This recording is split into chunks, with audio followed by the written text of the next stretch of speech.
حضرت مولانا طارق مسعود صاحب دامت برکاتہ العالیہ، اسٹیج پر موجود زعماء علماء، وقت چونکہ انتہائی مختصر ہے،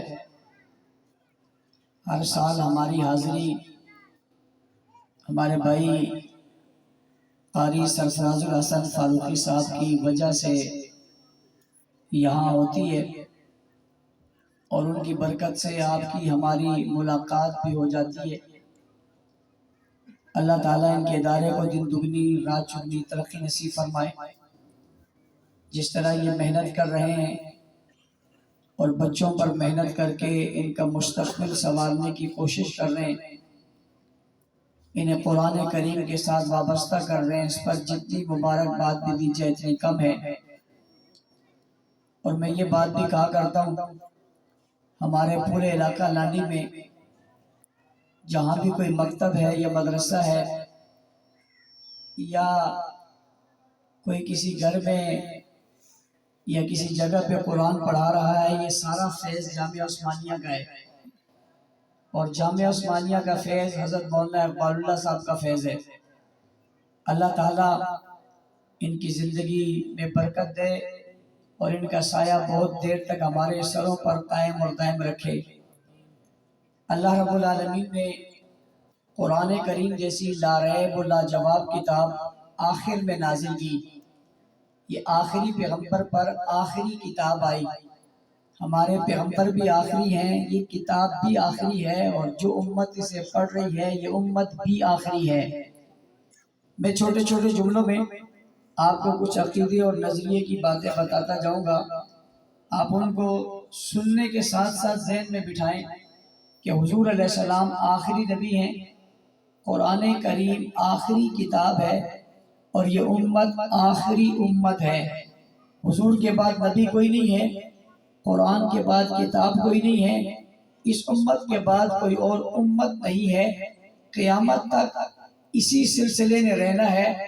اللہ تعالیٰ نے چونکہ اس کتاب کو محفوظ رکھنا تھا، اس لیے کہ اس کتاب کے بعد کسی اور کتاب نے آنا نہیں تھا، اللہ تعالیٰ نے رسول خدا صلی اللہ علیہ وسلم کی تعلیمات کو محفوظ رکھنا تھا، چونکہ آپ کے بعد کسی نبی نے آنا نہیں تھا، اس لیے انہیں محفوظ کرنے کے لیے اللہ نے محفوظ لوگ پیدا کیے، اور وہ محفوظ لوگ جو اللہ اور اللہ کے رسول کی تعلیمات کو لے کر آگے کو بڑھے، ان کے پاس اللہ کی تعلیم بھی ہے قرآن کریم کی صورت میں، اور رسول اللہ کی تعلیمات بھی ہیں احادیث مبارکہ کی صورت میں۔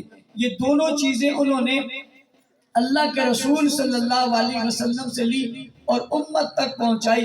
قیامت تک یہ سلسلہ چلتا رہے گا، اور دین جو ہے وہ باقی رہے گا، اور اس دین کے باقی رہنے کی وجہ وہی طبقہ ہوگا جس نے رسول سے لے کر امت تک قرآن کو پہنچایا۔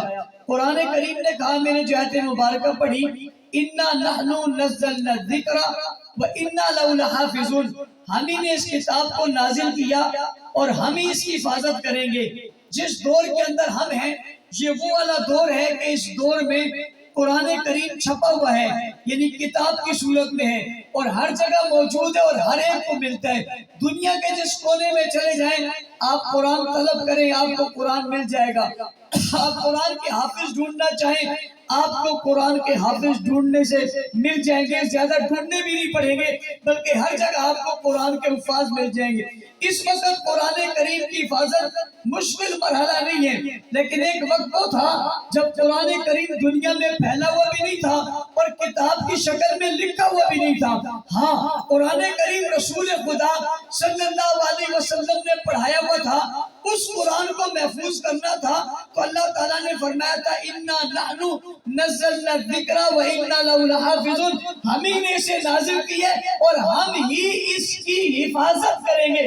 پھر اللہ تعالیٰ نے اس کی حفاظت کے لیے حضور اکرم صلی اللہ علیہ وسلم کو شاگرد دیے اور رفقا دیے اور ساتھی دیے اور پڑھنے والے لوگ دیے، جن نے رسول خدا صلی اللہ علیہ وسلم سے پڑھا اور پڑھ کر اسے محفوظ کر لیا۔ ساتھ کے بعد بھی سمجھیے کہ اللہ تعالیٰ نے قرآن کریم لکھ کر نہیں دیا، اور رسول خدا نے اسے نہیں لکھا، اور جبرائیل امین نے بھی لکھ کر نہیں دیا۔ اللہ نے یہ قرآن جس کے آج ہم محفوظ کتاب کہتے ہیں اور آخری کتاب کہتے ہیں۔ اللہ نے یہ قرآن لکھوایا بھی ان لوگوں سے جنہیں قرآن نے کہا فی صحف مکرمہ مرفوعۃ مطہرہ بأیدی سفرہ کرام بررہ، یعنی ان کے پوروں کا ذکر اور ان کی انگلیوں کا ذکر بھی اللہ نے قرآن میں اس لیے محفوظ کیا کہ ان کے ذریعے اللہ نے قرآن کو محفوظ کرنا تھا۔ تو اس قرآن کو محفوظ کرنے کے لیے اللہ نے اس کی حفاظت کا ذمہ لیا اور حفاظت کا ذمہ لے کر رسول خدا صلی اللہ علیہ وسلم کے ساتھ ایسے لوگ کر دیے جن پر اللہ کا اعتماد ہے، جو اللہ کے پسند کرتا ہے، جو اللہ کے منتخب کرتا ہے، جو اللہ کے چنے ہوئے لوگ ہیں، جو اللہ کے ساری کائنات میں چنے ہوئے لوگ ہیں، جو رسول خدا کے پاس بٹھائے ہوئے لوگ ہیں۔ اس کی مثال ایسے ہی ہے جیسے کوئی آدمی اپنے بچوں سے بہت پیار کرے تو اسے کسی اچھے ادارے میں داخل کرواتا ہے۔ اللہ کو صحابہ سے اتنا پیار تھا کہ انہیں داخلہ بھی دلوایا تو رسول اللہ کے پاس دلوایا، انہیں نصاب بھی پڑھوایا تو کتاب اللہ کا پڑھوایا۔ یعنی انہیں اللہ نے جو داخلہ دلوایا وہ رسول اللہ کے پاس جو آخری پیغمبر ہے، انہیں جو نصاب دلوایا وہ کلام اللہ ہے جو آخری کتاب ہے۔ تو آخری پیغمبر اور آخری کتاب کی تمام تعلیمات ان لوگوں کے پاس ہے جو آخری امت کے سب سے پہلے لوگ ہیں، آخری امت کے سب سے پہلے لوگ ہیں۔ اور وہ صرف آخری امت کے پہلے لوگ نہیں ہیں بلکہ وہ امت کی بنیاد ہے، وہ امت کا آغاز ہے، وہ امت کا اعجاز ہے، وہ امت کی عزت ہے، وہ امت کی عظمت ہے، وہ امت کا گلشن ہے، وہ امت کی خوشبو ہے، وہ امت کی مہک ہے، وہ امت کی مہکار ہے، وہ امت کا پہکار ہے، وہ امت کی پہچان ہے، وہ امت کی جستجو ہے، وہ امت کی عظمت ہے، وہ امت کے نشاں ہے۔ بلکہ یہی نہیں، وہ بنیاد ہی نہیں، وہ اس امت کے سچ کے بنیاد ہے۔ ان کے بغیر امت نہیں بن سکتی، ان کے بغیر دین نہیں چل سکتا، ان کے بغیر شریعت نہیں پہنچ سکتی اور ان کے بغیر قرآن مانا نہیں جا سکتا۔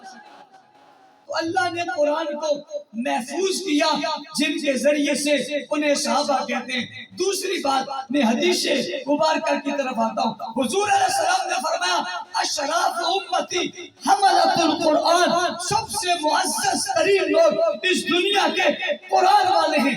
دوسری جگہ فرمایا خیرکم من تعلم القرآن وعلمہ، تم میں سب سے بہتر وہ ہے جو قرآن پڑھتا ہے اور پڑھاتا ہے۔ قرآن کریم میں قرآن کے متعلق آنے والی آیات کو آپ لے لیں یا احادیث مبارکہ میں رسول اکرم صلی اللہ علیہ وسلم کے فرامین کو قرآن کے متعلق لے لیں، اس کے سب سے پہلے مخاطب صحابہ کرام ہیں۔ یعنی حفاظت آج اگر کوئی کر رہا ہے، قرآن آج اگر کوئی یاد کر رہا ہے، قرآن پر آج اگر کوئی جام دے رہا ہے، قرآن محفوظ کرنے کے لیے آج کسی نے اپنی عزتوں کو عظمتوں کو مشکل میں ڈالا ہے تو اس کی وجہ وہ پہلے لوگ ہیں جن نے اس قرآن کریم کو محفوظ کیا جب قلم نہیں تھا، کاغذ نہیں تھا، لکھنے کے ذرائع نہیں تھے، کمپیوٹر نہیں تھا، کیمرہ نہیں تھا، کوئی چیز جدید دور کی نہیں تھی۔ انہوں نے اپنے سینوں میں، اپنے بدن میں، اپنے وجود میں، اپنے کردار میں، اپنے گفتار میں اس قرآن پاک کو محفوظ کیا اور طول و عرض میں پھر اس قرآن پاک کو پھیلا دیا اور پھیلا کر بتایا کہ قرآن محفوظ ہے اس لیے کہ اس کو جسے دیا ہے وہ لوگ محفوظ ہے، قرآن محفوظ ہے اس لیے کہ جن ہاتھوں میں ہے وہ ہاتھ محفوظ ہے اور ان ہاتھوں کو صحابہ کہتے ہیں۔ اشراف امتی حملۃ القرآن، اس امت کے معزز لوگ قرآن والے ہیں، وہ صحابہ ہیں۔ تم میں سب سے بہتر وہ ہے جو قرآن پر عمل کرے، وہ صحابہ ہیں۔ تم سے بہتر وہ ہے جو قرآن پڑھائے، وہ پہلے صحابہ ہیں۔ تم سے بہتر وہ ہے جو قرآن پر عمل کرے، وہ عمل کرنے والے صحابہ ہیں۔ اس سلسلے کی آخری بات، جب قرآن کریم یہ ساری چیزیں ہم دیکھتے ہیں احادیث کی روشنی میں یا قرآن کی صورت میں، یہ ساری چیزیں ہمیں جن کے پاس ملتی ہیں انہیں کیا کہتے ہیں؟ کیا کہتے ہیں بھائی؟ یوں نہیں پوچھ کا دو، کیا کہتے ہیں؟ ہم جب معین آباد میں آتے ہیں تو ہمیں یوں لگتا ہے کہ ہم اپنے گاؤں میں آئے یا اپنے گھر میں ہیں، یہ ہمارا گھر ہے اور ہمارا گاؤں ہے۔